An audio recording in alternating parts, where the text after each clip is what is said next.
Hello and welcome to the LLG Grapevine podcast. You're listening to Helen Bennett, LLG's Executive Director of Policy and Governance, and Dennis Hall, LLG Bulletin Editor.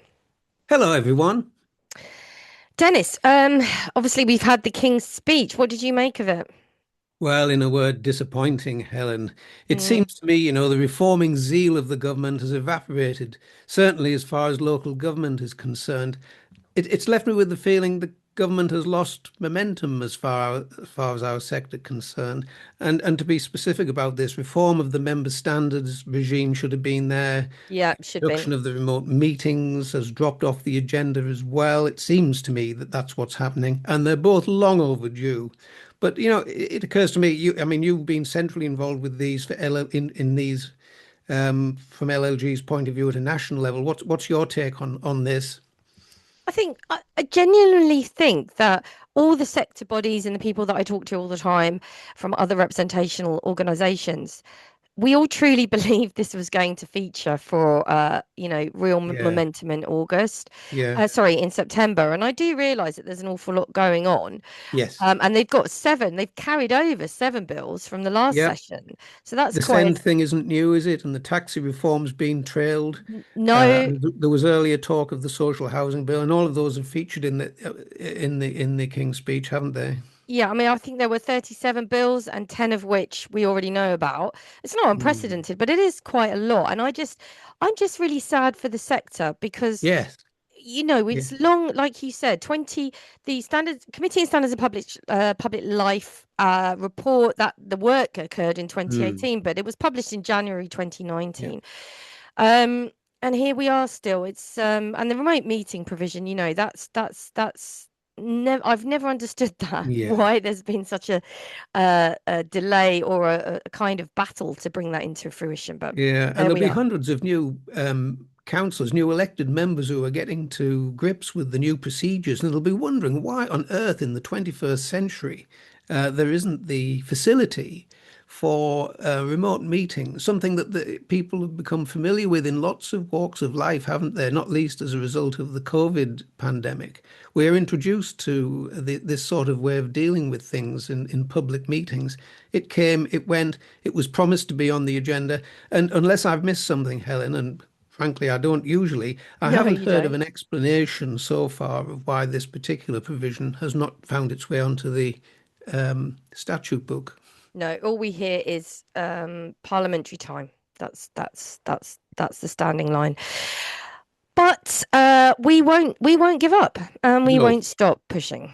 So in the meanwhile, there's plenty going on, and indeed. here at LRG, we do indeed have something big coming up on the horizon very soon, haven't we, Dennis? Well, indeed. Now, I just thought we should mention this before we get underway. Now is a good time, I think, to give a mention to LLG's upcoming spring conference, which is on the 4th and 5th of June. Not too long at all. And the in-person remote conference day is the 5th of June at the Eastfields Rooms in Birmingham. Day two, which is remote only, is on Friday, the 12th of June. So now is the time to book. But Helen, what can we tell our members about what they can expect about on the conference program and what members can expect on the day of the conference, the Mm. in-person conference? Well, as you know, Dennis, the atmosphere and buzz of the first day in person really isn't to be missed. And if you haven't got back to listeners haven't got back to conferences yet, please do go because you forget about how wonderful it is to be in that kind of environment, Mm. and just feel sort of supported with like-minded people who really do understand what it's like for you in your day-to-day job. There's the ever popular exhibition stands, and our corporate partners, of course, will be in attendance throughout the day. And as I've said, network opportunities are in abundance from start to finish. Mm. And as to the conference itself, well, just to give you all a flavour of what's going on, we do have, as always, a range of top speakers covering local government reorganisation, the latest planning legislation. We've got new towns, PFI contracts, guidance on new administrations post-election. There's an awful lot of those. Devolution, in-house ethics, really, incredibly important, especially around AI, as well as a program specifically designed for our junior lawyers.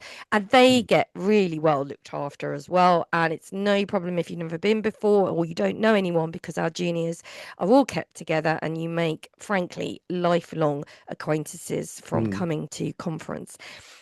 We even have an in-depth study of the Longfield inquiry into children's services as well. mm. And then, Interesting. of course, the highlight, Dennis, is all topped off by the glitz of LLG's ever popular prestigious awards evening and dinner. And we have a great lineup for that. And it's always so much fun. So yeah, really looking forward to it. And not to be missed. And finally, the remote-only conference day is the 12th of June, and details of this program are currently being finalised. So look out for more detail on the LLG website in the coming days, but it's one not to be missed. Absolutely. And just to say that that second day online conference the week after, that's I'm on a panel session for Missouri. We've got the SRA down there as well. So we're going to be talking a lot more about the impact around client services, client departments actually, and how legal might now need to interface with them. But let's get on to the podcast. We've had Yes. quite a preamble, all good stuff. But Dennis, what's our first item of today? Well, it's on abuse in elections, and really the Guardian headline says it all. Worst year in memory. Political parties describe the climate of abuse on the campaign trail for the recent May elections. Candidates and political parties have described a climate of abuse in this year's local and devolved elections, including death threats and intimidation while Mm. campaigning. Politicians from a range of parties have reported abuse and harassment in the lead up to the elections in England, Scotland, and Wales, with the Green Party in particular describing this year's campaign as the worst in memory.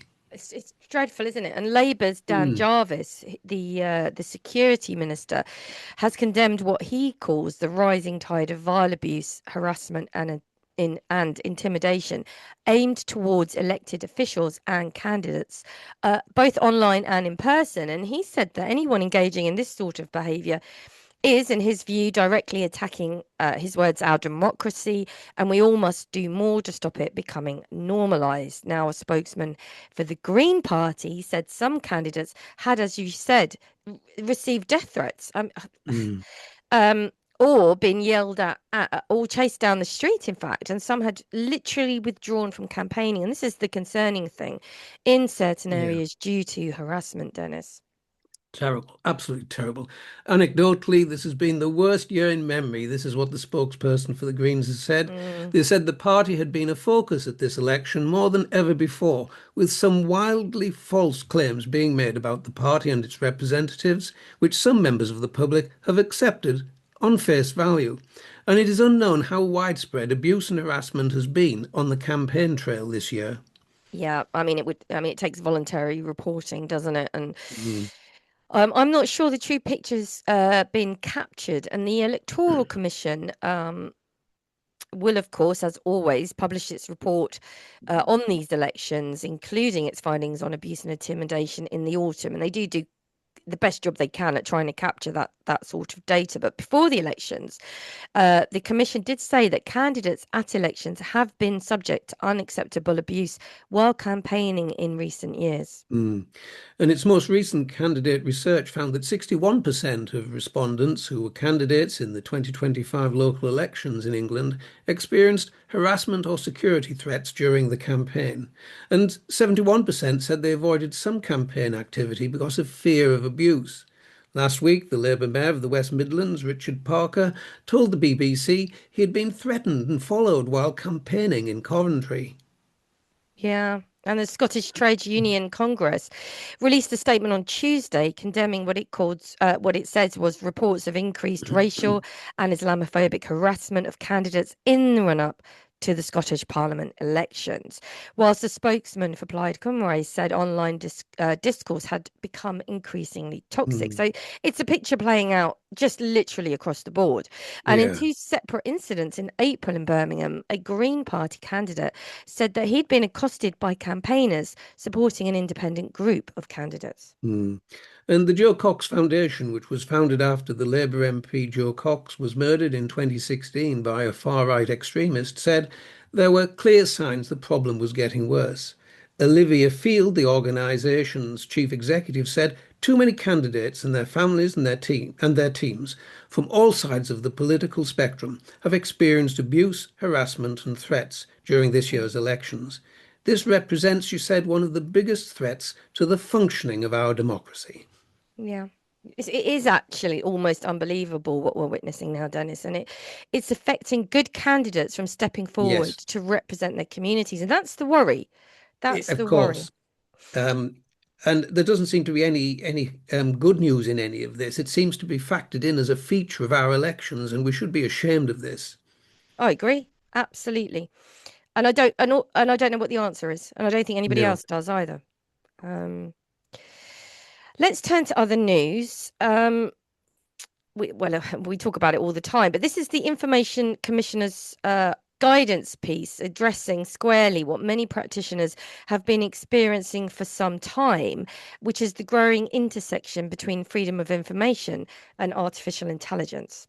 Well, yes, that's right, Helen. And because the ICO has now published new guidance to support public authorities dealing with a rise in AI-generated freedom of information requests and increasingly complex cases. Yeah. Well, we all know from our sector that authorities are navigating increasing volumes and complexity of requests generated by AI. And incidentally, we are also seeing the same thing happening in complaints and challenges, and I'm sure too with litigants in persons. But let's stick with the ICO guidance for now. Yes, one key theme of the guidance, Helen, and I think we all know this, is that the use of artificial intelligence by persons submitting requests does not alter the legal validity of a request. The statutory framework of the Freedom of Information Act remains technology neutral. A request generated with assistance from AI is no different in principle from one drafted using other tools, provided it satisfies the requirements of Section 8 of the Act. Yeah.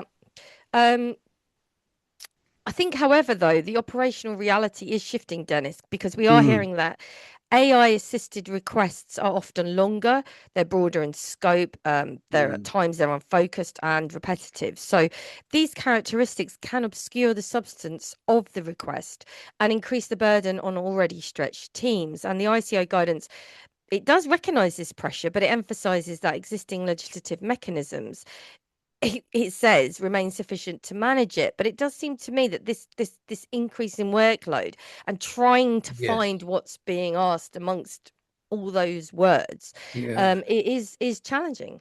It's an added complexity for those receiving and having to process these Mm, requests, isn't it? Importantly, inaccuracies within AI-generated requests do not invalidate them.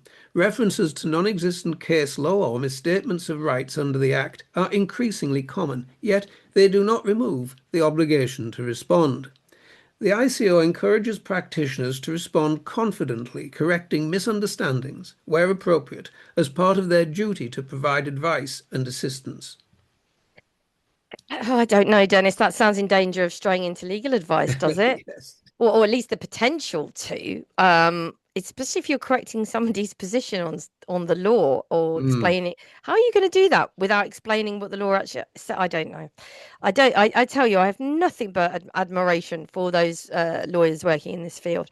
Um, from a compliance perspective, clarification will often be necessary where AI has introduced ambiguity or excessive breadth.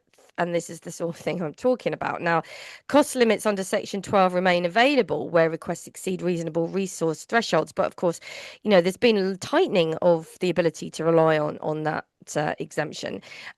And then, of course, there's the obligation to assist requesters in refining their approach, which would necessitate understanding what it is they're asking for in the first place. Um, I think Section 14 also assumes greater prominence. The use of AI may contribute to repeated, coordinated, or burdensome requests, including those that verge on vexatious conduct. Now, the ICO says that authorities are reminded that they may rely on these provisions where the pattern or intent of requests justifies refusal. provided decisions are properly evidenced and proportionate. And again, I will say that the movement of the ICO it's increasingly difficult to rely on that exemption as well. Indeed, indeed. The guidance also addresses the status of AI-generated information. Where such information is held by a public authority, including prompts and outputs, it constitutes recorded information for the purposes of the Act. Accuracy is not determinative of disclosure. If no exemption applies, the information remains disclosable, albeit with appropriate contextual explanation where necessary. Mm.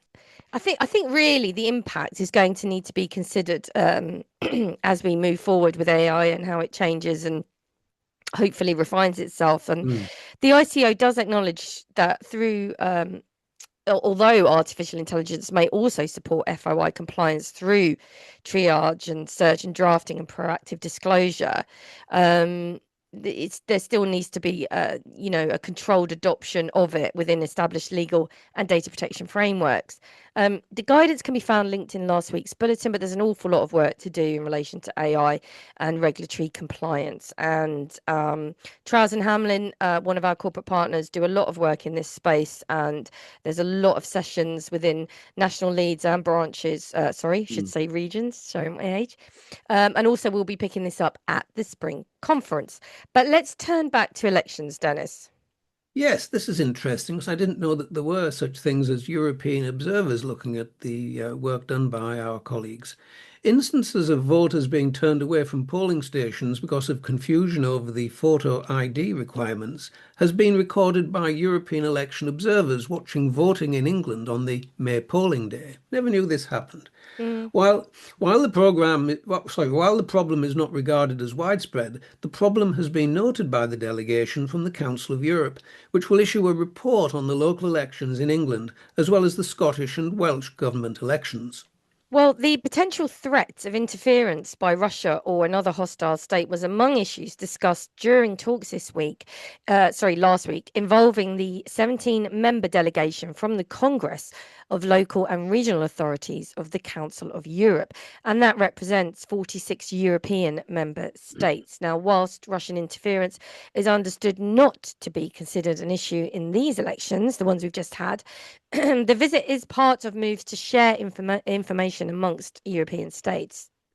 And the delegation will publish a report shortly that is expected to address a number of issues, including the extent to which there have been concerns over the organisation of polling stations, the training of staff, access for people with disabilities, and where there's been any harassment or any form of interference. Now, Steve Reed, the Secretary of State for Housing, Communities and Local Government, met members of the delegation in Westminster last week, and representatives from Labour and the Greens also met the delegation. And the observers, who include politicians from Ireland, Poland, Germany, Moldova and other states, were at voting stations on polling day. That's interesting. It is interesting. When you were reading it out then, I was thinking of Eurovision. I was thinking of the Eurovision. Yeah.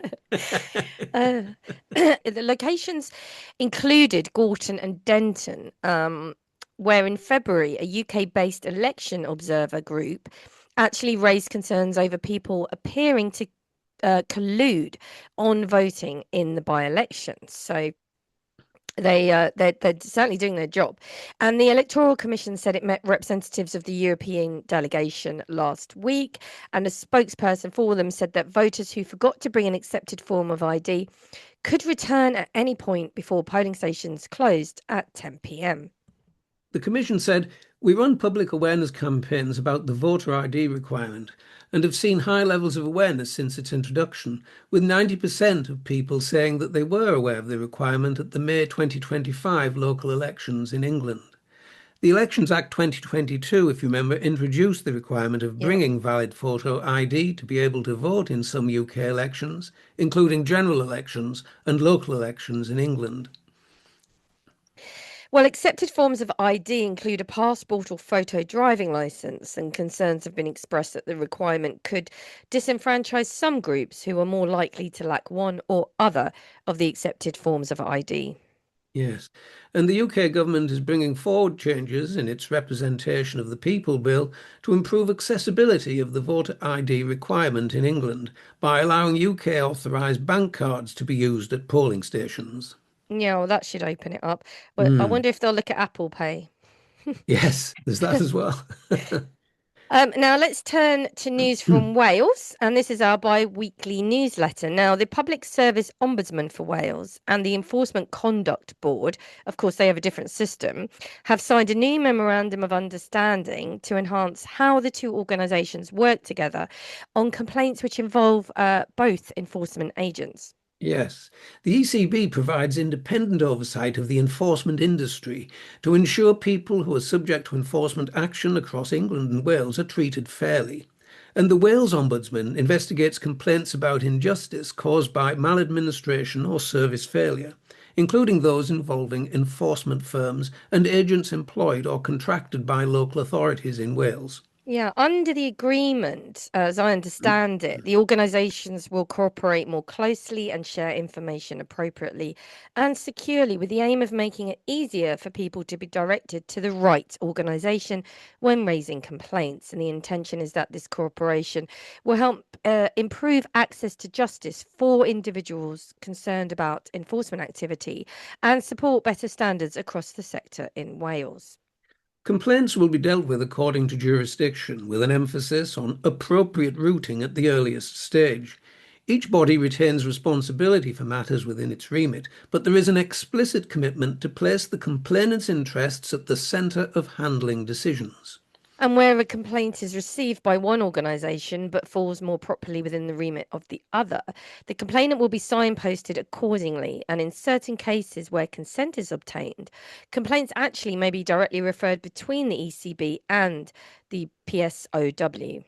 Now, this is particularly relevant where complaints span both enforcement conduct and local authority involvement. For example, concerns involving both an enforcement agent and the instructing authority are likely to trigger referral for joint, are likely to trigger referral or joint consideration. Yeah, that's right, Dennis. And where both organisations receive the same or closely related complaints, coordination becomes more structured, and I think that's to be welcomed. With the complainant's consent, the bodies will consult and agree how the matter should proceed. And a key rule is that the ECB will not continue investigating a complaint where the Wales Ombudsman is actively investigating the same matter. And of course, this avoids duplication, inconsistent findings, and unnecessary burden on the complainant as well. And the aim, therefore, is that by utilising coordinated case handling, there will be a reduction in duplication and better outcomes. Now, let's move on. And a topic featuring quite a bit in the podcast is the special education needs system. And now there's an interesting legal development, Dennis. Yes, there's been a legal challenge, Helen. An 8-year-old child acting by her mother is seeking a judicial review of the government's consultation on proposed reforms to the special educational needs system, arguing that the consultation itself is unlawful as it is unfair. Represented by law firm Rook Irwin Sweeney, the claimant is severely autistic, nonverbal, has complex special educational needs and disabilities, and attends an independent special school. Bringing the case with her mother, Melissa Hayhurst, acting as her litigation friend, the claimant argues the consultation failed to provide consultees with sufficient information about the proposals and ask key questions of consultees. Well, let's remind ourselves that back in February, the Secretary of State for Education did indeed publish a consultation on the proposed reforms to the special education needs system in England, alongside a white paper entitled Every Child Achieving and Thriving. The consultation contains proposals for reform of the system of provision for children and young people with SEND, including changes which would alter existing legal rights and protections for disabled children and young people with SEND and their families. Rook Irwin Sweeney observed the proposals include changes to the form and function of education, health and care plans, limitations on access to and enforceability of specialist provision, and significant changes to the current powers of the independent tribunal and rights of appeal. Mm. And the claimant solicitors have now applied, as we said, to the High Court for a judicial review of that consultation, arguing the following: that the consultation fails to make it clear to consultees that the proposal would reduce existing rights and entitlements, that consultees are not invited to provide their views on some of the most fundamental changes, and that it's unclear which proposals remain under consideration and to what extent decisions have already effectively been made. And they also argue there were no consultation questions on key aspects of the proposals, particularly those which would reduce existing rights and protections. And there is no evidence at all that the government has properly considered vulnerable children and young people educated outside of school settings.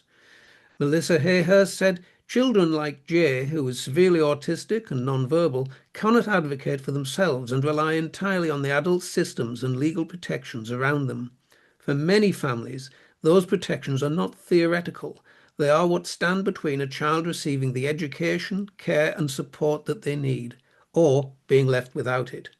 Yes, and going on, Melissa also said that as a SEND community, I'm going to quote her, there is enormous distress and disappointment that changes with such profound consequences appear to be progressing without families being clearly told what is truly being proposed and what rights and safeguards could potentially be lost. Parents already navigating an exhausting and often adversarial system need transparency, fairness, and support, not further uncertainty and fear, she said. And we will, of course, report on this as the judicial review case progresses. Now, let's turn to our final item of the podcast, Dennis, with thanks to Adam Carey at the local government lawyer who's reported on it. And it's a planning case. It's that of R on the application of Halton Borough Council, Secretary and Secretary of State for Housing, Communities and Local Government. Now, the dispute here between Halton Borough Council and the Secretary of State arose from a called-in planning inquiry concerning a proposed development of 139 dwellings near the Runcorn Chemicals Complex. The proposal attracted sustained safety objections from the Health and Safety Executive and from Viridor, an operator within the industrial complex. Excellent pronunciation there, Dennis. I would have struggled.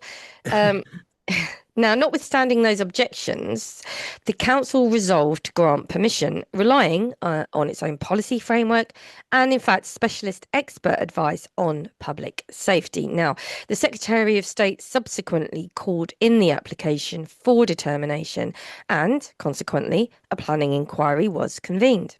Indeed, there were some interesting twists in this case, Helen, as we come on to reveal. The case turned on what occurred at the inquiry. During cross-examination in a closed session, the council's expert effectively withdrew the foundation of the authority's case. He accepted that the relevant safety policy did not align with national guidance and further conceded that, applying the correct approach, he would advise refusal of the planning permission. Well, in light of this evidence, the council withdrew its support for the scheme and the developer withdrew the application, and the inquiry therefore collapsed before substantive determination. And I suppose inevitably the immediate consequence was a costs application by the objectors.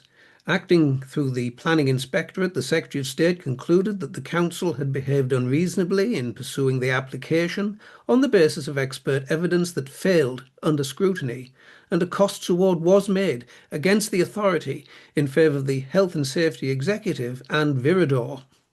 Yep. So the council went on to challenge that decision, and whilst the High Court initially upheld the costs award, the Court of Appeal allowed the council's appeal and quashed that decision. Now, the Court of Appeal focused on the reasoning underlying the finding of unreasonable conduct, and it held that the conclusion that the council acted unreasonably was flawed. And in particular, it rejected the suggestion that a party is expected to test or second guess its own expert evidence in advance to ensure it will withstand cross-examination. The court also found that the reasons given by the decision maker were insufficient and unsound in attributing responsibility to the council for the collapse of the inquiry. The late change in position prompted by the expert's evidence did not of itself amount to unreasonable behaviour in the sense required to justify a costs award. And the Secretary of State sought permission to appeal to the Supreme Court, and that application was refused in May of this year. We're still in May, so very recently. The Supreme Court concluded that the proposed appeal did not raise an arguable point of law or a point of general public importance. The case establishes that the collapse of a party's expert evidence at inquiry does not automatically translate into unreasonable conduct sufficiently enough to justify an award of costs. Now, planning is not the only place we see expert evidence, and so this is going to have some applicability across the board, although one would hope that expert evidence doesn't necessarily always collapse under cross-examination. Tricky situation, but interesting case nevertheless, don't you think, Dennis? It was, and of course, I'm thinking an organisation like the HSE and a large commercial corporation like Viridor, the cost would have been a substantial sum, I expect. I expect as well. So, on that note, that is it for another edition of the podcast. You can read more on the items discussed today and many more besides by going to bulletin number 18, available on the LLG website. Now, everybody enjoy the bank holiday next weekend. Dennis and I are back to record on Tuesday, which means your vlog and podcast will land a little later in the week. So it's goodbye from me. And for me too. Bye bye now.